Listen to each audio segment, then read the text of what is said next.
Hi friends, मैं फिर से लेके आया हूँ आपके लिए काफ़ी ज़्यादा मोटिवेशनल स्टोरी। तो बिना वक्त गंवाए चलिए कहानी को शुरू करते हैं। शीर्षक का नाम है घूंघट। अरे रानी, और रानी, सो रही हो क्या? अभी तक? रानी की जेठानी जोर जोर से चिल्ला रही थी। घर के आंगन में खड़े होकर रानी यानी मैं, तभी मैं भागती हुई अपने कमरे में से निकली और बोली, दीदी आ गई। जेठानी बोली, रानी तुम्हारा नाम रानी है, तुम रानी नहीं हो। मैंने तुम्हें रात में ही समझाया था कि सुबह को जल्दी उठ जाना, तुम्हारी मुंह दिखाई की रस्म है। मैंने बोला कि दीदी रात को नींद ही नहीं आई, जगह नहीं है ना। और मन में थोड़ा डर था कि सुबह आंख नहीं खुली तो। रजनी दीदी हंसती हुई बोली, रानी, मेरी प्यारी देवरानी, जल्दी से घूंघट कर लो, अगर माँ जी आ गई तो हंगामा हो जाएगा। मैंने घूंघट किया ही था तभी माँ जी वहाँ आ गई और करकराती आवाज में बोली, चलो अब क्या यही गपशप मारती रहोगी तुम दोनों?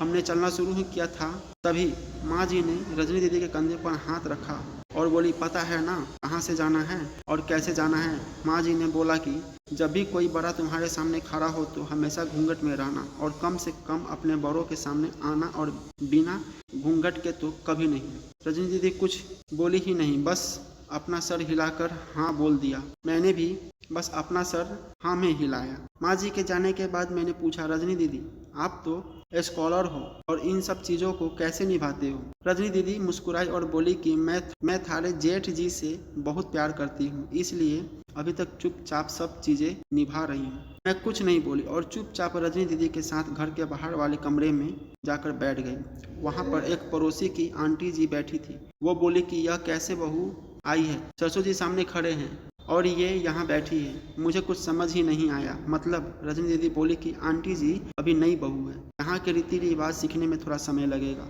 रजनी दीदी मुझे वहाँ से उठाकर मेरे कमरे में छोड़ेगी। 6 महीने यूं ही छोटी छोटी चीज़ों में बीत गए। फिर एक दिन मैं राहुल के साथ साड़ी लेने गई। राहुल का फ़ोन आया और वो दुकान से बाहर बात करने चला गया।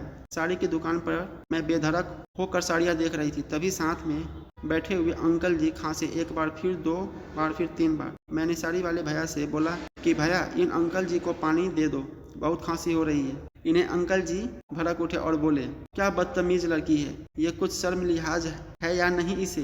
दुकान पर हंगामा देखकर राहुल बाहर से भागकर अंदर आया और अंदर आते ही अंकल जी के पैर छूकर बोले, मामा जी आप यहाँ?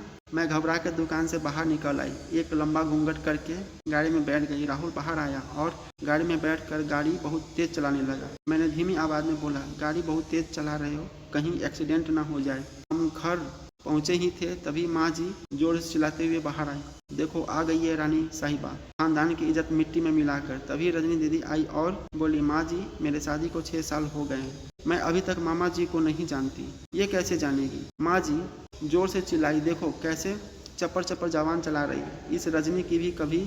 राहुल सबकी बात काटते हुए बोले कि माँ ये दोनों सही बोल रही है, अगर ये हमेशा घूंघट करके रहती है तो ये मामा जी को कैसे पहचानेगी? और माँ आज मामा जी के फ़ोन पर तुमने पूरे घर की शांति को भंग कर दिया है। ये वो ही समाज है जिसने सीता माया पर भी उंगली उठाई थी।